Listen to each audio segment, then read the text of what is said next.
Hello mga sisi, panibagong araw na naman mga sisi. Ito na nga yung asawa ko, nililinis muna niya ang kanyang kabayo kasi napakaputik kasi sa ilalim ng kanyang kabayo. Maputik kasi dun sa may bandang tulay, sabi nga niya parang chocolate na nga daw eh. At nababa na pala ang aming saging na birthday kasi maaga kasi silang dumating. At ito paalis na ang aking asawa.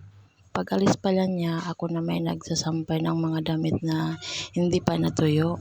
Kasi nga umulan nga kahapon ng hapon kaya hindi natuyo yung sampay ko.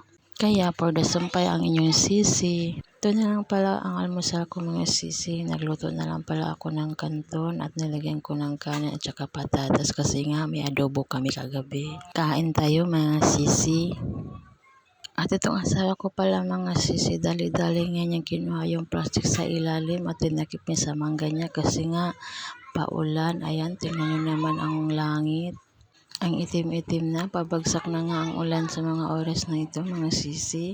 At may nagagulo naman sa may harap namin. Ayan kasi daw maraming higad. Ang dami nga talaga palang mga higad gumagapang sa pader. Kaya sabi pala nila kailangan ng putulin yung puno ng saging at saka puno ng papaya kasi nandun gagaling yung mga higad.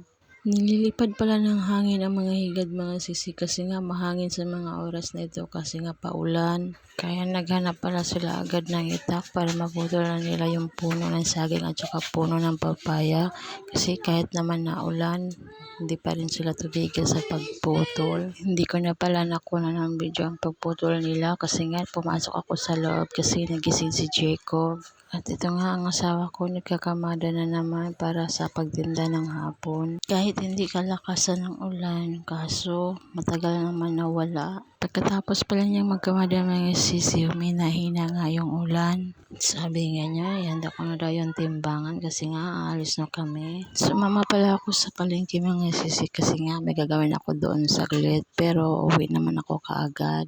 Nabaha na pala dito mga sisi kasi nga mababa nga dito. Pag uwi ko pala mga sisi, ginaya ko pala tong langka na nabili namin gagahapon. Ayoko kasing kumain ng langka na hindi pa nakahimay mga sisi kasi matagal makuha tapos madikit-dikit pa. Pero bago pala ako naghimay mga sisi, naglagay pala ako ng konting mantika sa kamay ko para hindi siya masyadong madikit. Siyempre pag nakahimay na, tuloy-tuloy na nga ang subo. At tinupi ko na pala yung mga tuyong damit mga sisi habang si Jacob andito sa gilid ko naglalaro at kinakalat ang mga laruan. Ang bait mo talaga boy. Paano ba yan mga sisi? Bukas ulit.